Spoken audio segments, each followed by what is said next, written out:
అయితే గురువుగారు మీ అంటే వేషధారణ విషయానికి వస్తే స్వామీజీలు అనగానే మామూలుగా మగవారు ఏ రకమైన దుస్తులు ధరిస్తారో ఆ రకంగా ఉంటుంటారు నార్మల్‌గా. మీ వస్త్రధారణ చూస్తే గనుక కొంచెం ఆడవారికి సంబంధం కలిగి ఉన్నట్టుగా ఉంటుంది. ఎందుకని ఈ రకంగా మీరు వస్త్రధారణ ఎంచుకున్నారు? మాది కౌడిధారి పంత్. అంటే ఈ అంటే? గవ్వలున్నాయి గదమ్మా! అవునవును. దీన్ని కౌడిధారి పంత్ అంటారు. ఓకే. శ్రేష్టమైన మూల శ్రీ విద్య. ఇది స్త్రీ యొక్క యోని స్వరూపమై ఉంటుంది. ఓకే. స్త్రీ యొక్క యోని స్వరూపం ఈ గవ్వ. హ్మ్. హ్మ్. దీని మెడలో ధరించి ఇది ఏకవస్త్రం తల్లి. కుట్టని బట్ట. ఓకే. కుట్టని బట్ట ఒకే వస్త్రాన్ని అలా చుట్టుకుంటాం. హ్మ్. ఇదొక్కటి తప్పిస్తే శరీరం మీద ఏది ఉండదు మాకు. ఓకే.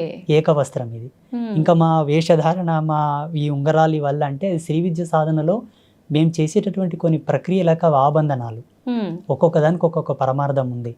అవి ఓకే. మేము చేసే సాధన లోపల మాకెంతో సపోర్ట్ చేస్తాయి. హ్మ్. మా శరీర నియంత్రణ, మేము చేసేటటువంటి ఆధ్యాత్మిక మెలుగువల్లో మాకు బాగా ఎనర్జీ బూస్ట్ చేస్తుంటాయి అవి. హుహుహు. ఒక్కొక్క దానికి ఒక్కొక్క మంత్రానుష్ఠాన పరిదిగ్బంధన కూడా ఉన్నది. ఓకే. ఈ ఉంగరాలకు కానీ, కుండలాలకు, హ్మ్. మేము వేసుకునే బేడీలకు, మేము వేసుకునే మాలలు, హ్మ్. మేము ఏవే కానీ మార్కెట్లో దొరికేవి తీసుకొచ్చి మెళ్ళో వేసుకోం వేరే స్వామీజీలాగా. ఓకే. ఒకదాన్ని తీసుకున్న తర్వాత పలు విధాలుగా శుద్ధులు చేసి, హ్మ్. మంత్ర జాగృతం చేసి, ప్రాణప్రతిష్ఠ చేసి, ఓకే. వాటిని దైవీ శక్తులతో నిక్షిప్తం చేసిన తర్వాతనే ధరిస్తాం హుహుహు. ఏదైనా సరే. ఓకే. అంటే అలా ధరిస్తేనే వాటికి సంబంధించిన వాల్యూస్ అన్నీ ఉంటాయా వస్తాయి గురువుగారు? వస్తాయి వస్తాయి హుహుహు. 100%.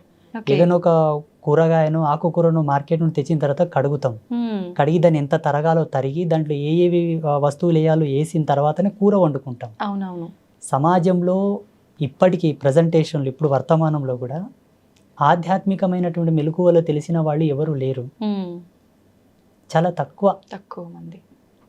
తెలుసుకోవాలనే జిజ్ఞాస ఎవరికి లేదు. హ్మ్. చెప్పాలనే జిజ్ఞాస కూడా ఎవరికి లేదు. లేదు. ఎంతసేపు ఉన్నా తెలుసుకునేవాడు ఒక కోరికతో వస్తే చెప్పేవాడు వాని కోరికతో వాడు చెప్తుంటారు. కరెక్టే గురువుగారు. ఈ పరస్పరమైనటువంటి భేదాలు ఇవి రెండు. హ్మ్. మా సాంప్రదాయం ఏంటంటే అమ్మవారి యొక్క మూల పరంపర మాది. ఇప్పుడు లేదు ఈ పరంపర. ఓకే. ఆసేతు హిమాచల పర్యంతం చూసినా ఎక్కడ కూడా లేదు ఇప్పుడు. హ్మ్. ఓకే. శ్రీ విద్య సాధనలో ఉన్నారు కొంతమంది, కానీ మీరు అన్నట్టుగా ఉన్నారు. హ్మ్. మా వేషధారణలాగా మాలాగా లేరు. ఓకే.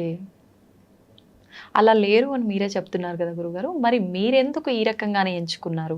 నేను 6 నెలలు తపస్సు చేశాను. హ్మ్. ఎస్పెషల్లీ నా యొక్క డ్రెస్ కోడ్ అనుకోండి, లేకపోతే నా వేషధారణ గురించి, ఓకే. ఏ మంత్ర సాధన నేను చేయాలా, హ్మ్. ఏ దేవత ఆరాధన చేయాలా, ఎవరి గురించి నేను తపమాచరించాలని దాని మీదనే 6 నెలలు రీసెర్చ్ చేశాను నేను. ఓకే. తపస్సు. ఓకే. అయితే గురువుగారు సామాన్యంగా గురువులు అనగానే, పండితులు అనగానే బ్రాహ్మణ కులానికి సంబంధించిన వారే ఎక్కువగా ఉంటుంటారు. మీరు చూస్తే అలా కాదు. మరి ఈ వైపుకు మీరు ఈ మార్గంలో వచ్చే ముందు నేను గనక సమాజానికి ఏదో చెప్పాలి, చెయ్యాలి అనే ఒక తపనతో వస్తున్నాను. మామూలుగా జనాలు అంటే కుల మతాల గురించి ఎక్కువగా భేదాలనేవి చూపిస్తూ ఉంటారు. నన్ను ఆదరిస్తారా? నేను చెప్పింది వాళ్ళు తీసుకుంటారా? అనే ఆలోచన మీకు ఏ రోజైనా వచ్చిందా గురువుగారు? రాలేదు. హ్మ్. రాలేదు, రాదు కూడా. ఎందుకంటే మంచిని ఎవరైనా స్వీకరిస్తారు తల్లి. దాంట్లో అభ్యంతరం ఏం లేదు, అనుమానం ఏం లేదు. హ్మ్. ఇప్పుడు సమాజంలో ఇప్పటి వరకు నేను చెప్పిన ప్రతి మాట, ప్రతి జ్ఞానం కూడా హ్మ్. వాస్తవికతనే. భగవతి సాక్షిగా నేను ప్రతి సత్యమే చెప్తాను. హ్మ్. ఇంకొక విషయం ఏంటంటే హ్మ్. అనాధారంగా నేను ఏది చెప్పను. ఓకే. ప్రతిదీ కూడా ప్రతిదాని వెనుక ఒక పరిజ్ఞానం, ఒక వైజ్ఞానిక దృక్పథం, హ్మ్. దార్శనికత కంపల్సరీ ఉంటుంది నా విషయంలో. ఓకే. వితౌట్ దార్శనికతతో ఏది నేను చెప్పను. ఒక దాన్ని చెబుతున్నానంటే నేను ఫస్ట్ దర్శిస్తాను. హ్మ్. ఎవరన్నా కష్టమని నా అమ్మ దగ్గరకు వచ్చి నా ముందుకు వచ్చి మాట్లాడినా కూడా ఆ కష్టాన్ని 1కి 10 సార్లు నేను అనాలసిస్ చేస్తాను. అంటే నిజమే ఈయన చెబుతున్నారా కష్టానికి గల కారణం ఏమిటి? ఓకే. స్వయంకృత అపరాధమా? ఎవరైనా ఏమైనా చేశారా? ఈయన మీద ప్రయోగాలు ఏమైనా చేశారా? ఓకే. చేసిన పాపమా? పోనీ ఈయన చేసుకున్నాడా? పెద్దలు చేసిన పాపాలు ఏమైనా వెంటాడుతున్నాయా? పితృకర్మలు ఉన్నాయా? హ్మ్. ఏంటి అని బాగా తెలుసుకున్న తర్వాత ఆయనకి ఏ మంత్రానుష్ఠానాన్ని ధారబోయాలో ధారబోస్తాను. ఓకే. ఒక రోజు లేట్ అయినా ఆయనని పరిపూర్ణమైన సత్య మార్గంలోకి తీసుకురావడానికే ప్రయత్నం చేస్తాను. ఓకే. వాళ్ళు వచ్చారని ఏదో గబ్బుకున్న తాయితు కట్టేయడం, ఒక యంత్రం ఇచ్చేయడం, హ్మ్. ఏదో చేసేసి శక్తిపాతం అంటూ అదంటూ ఇదంటూ పూజలు పునస్కారాలని టైంపాస్ చేయను నేను. హ్మ్. ఓకే. అంటే అందరికీ మంత్రబోధనే చేస్తుంటారా గురుగారు? మీరు అన్నట్టుగా యంత్రాలు జనరల్‌గా అందరూ తాయెత్తులు, యంత్రాలు ఇలాంటివే మంత్రిస్తుంటారు. అలా ఏమి ఉండదా మీ దగ్గర? ఆ వ్యక్తి యొక్క సమస్యను బట్టి, ఆ తీవ్రతను బట్టి ఏది అవసరం అది చేస్తూ ఉంటాను. హుహుహు. ఓకే. ఇది కాదని కాదు. హ్మ్. జనరల్గా భేదం అనేది ఏమీ లేదు అక్కడ. Okay. ఆయనకు తాయిత్ అవసరం అయితే ఇమ్మీడియట్లీ తాయిత్ రెడీ చేసి ఇస్తాను, తీసుకున్నాన్న ఇలా ధరించు, ఈ నాళ్ళకు నీకు మంచిగా అవుతుంది పో. ఓకే. యంత్రం అవసరం ఉంటే ఒక రాగి పత్ర తీసుకొని దాన్ని యంత్రలిఖితం చేసి దానికి అనుష్ఠానం మహిమను దారబోసి అభిమంత్రించి ఇచ్చేస్తాను, తీసుకెళ్ళు నీకు పని అవుతుందని చెప్పి. ఓకే.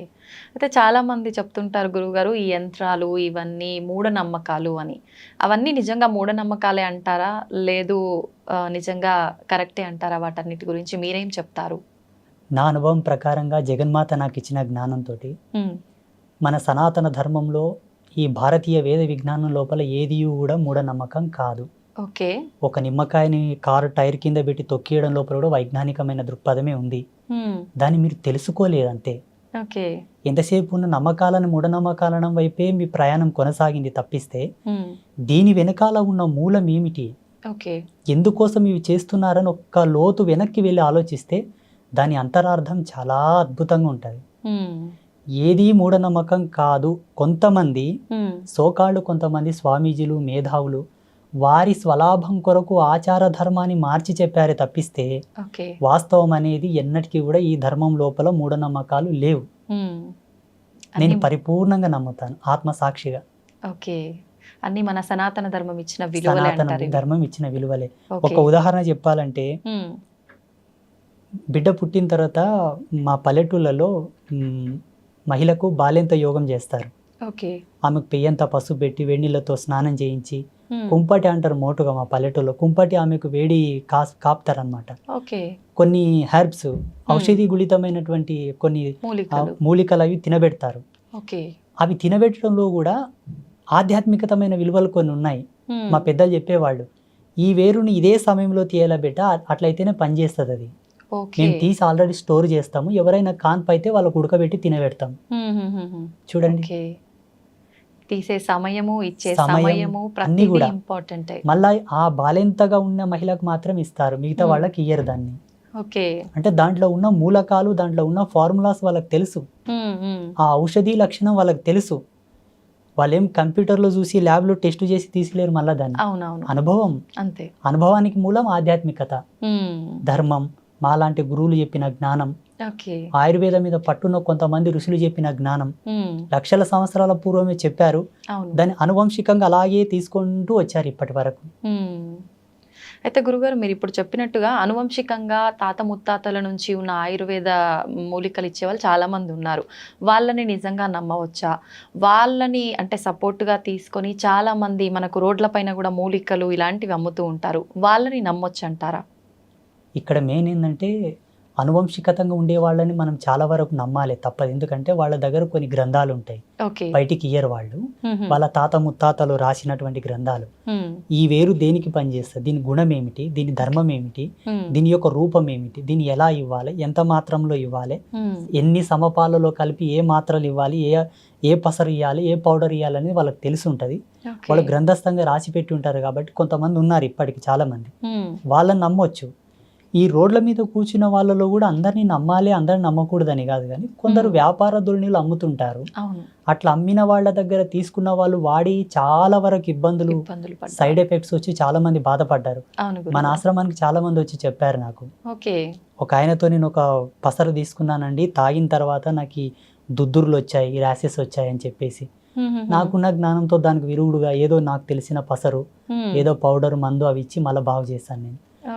వీళ్ళని నమ్మడం కరెక్ట్ కాదు, 100% నమ్మకూడదు. ఎందుకంటే మనకు సైన్స్ ఇంత డెవలప్ అయింది ఇప్పుడు, ప్రతిదాన్ని కూడా మనకు సెకండ్లో త్రుటికాలం నందే ఇచ్చేటటువంటి వైజ్ఞానికం వచ్చింది ఇప్పుడు. మాక్సిమం ఇప్పుడున్న కాలమాన పరిస్థితులను బట్టి, మనం తింటున్న తిండిని బట్టి, ఇప్పుడు ప్రతిదీ కూడా మందులో కూడా అంటాం మేము మోటుగా. ప్రతిదీ కూడా మందులతో పండించే ధాన్యాలు, పండ్లు, కాయగూరలు అవే వస్తున్నాయి. ఈ తిండిని బట్టి, ఈ జీవన విలువలను బట్టి ఈ మందులు వాడడమే మంచిది. అప్పట్లో మోటు మందులు ఎట్లా పనిచేస్తుందంటే గట్టితనం ఉండే అందరి లోపల, దృఢత్వం బాగుండే, తినే తిండిలో కూడా ఆ గట్టితనం ఉండేది కాబట్టి పసర్లు పనిచేసేవి. ఇప్పుడు అంత తొందరగా పనిచేయవు. అంటే శరీరం సపోర్ట్ చేయొద్దు దాంట్లకు. ఓకే. అయితే గురువుగారు ఇది అడగొచ్చో లేదో తెలీదు. చాలా వరకు నేను కొన్ని ప్రాంతాల్లో విన్నాను. పల్లెటూర్లలో వాళ్ళేమంటారంటే ఇద్దరు, ముగ్గురు ఆడ సంతానం ఉంటే ఖచ్చితంగా నెక్స్ట్ రాబోయే సంతానం మగ శిశువు జన్మించాలంటే పసరు పోస్తారు పలానా ప్లేస్‌లో. ఖచ్చితంగా మగ శిశువు జన్మిస్తారు అని అంటుంటారు. ఇలాంటి పసరు మందుల్ని నమ్మొచ్చంటారా? నిజంగా అలా జరుగుతుందంటారా? నా జీవితంలో, నా అనుభవంలో ఒక 7, 8 కేసులు నేనే డీల్ చేశాను. సక్సెస్ అయ్యాయా గురువుగారు? 100% అమ్మ సాక్షిగా. ఓకే. అబద్ధం ఏం లేదు. హ్మ్. అంటే ఇవి ఎట్లుంటాయమ్మా, వాళ్ళ యొక్క అంటే వాళ్ళ యొక్క పుణ్యం, వాళ్ళ రాతఫలం, వాళ్ళ అదృష్టాన్ని బట్టి ఆధారపడి ఉంటాయి. ఓకే. కొందరికి వికటించాయి కూడా, కొందరికి సక్సెస్ కాలేదు. హుహుహు. అంటే ఇక్కడ మనం ధార్మికంగా చెప్పాల్సి వస్తే వాళ్ళ యొక్క పుణ్యం, వాళ్ళ అదృష్టం.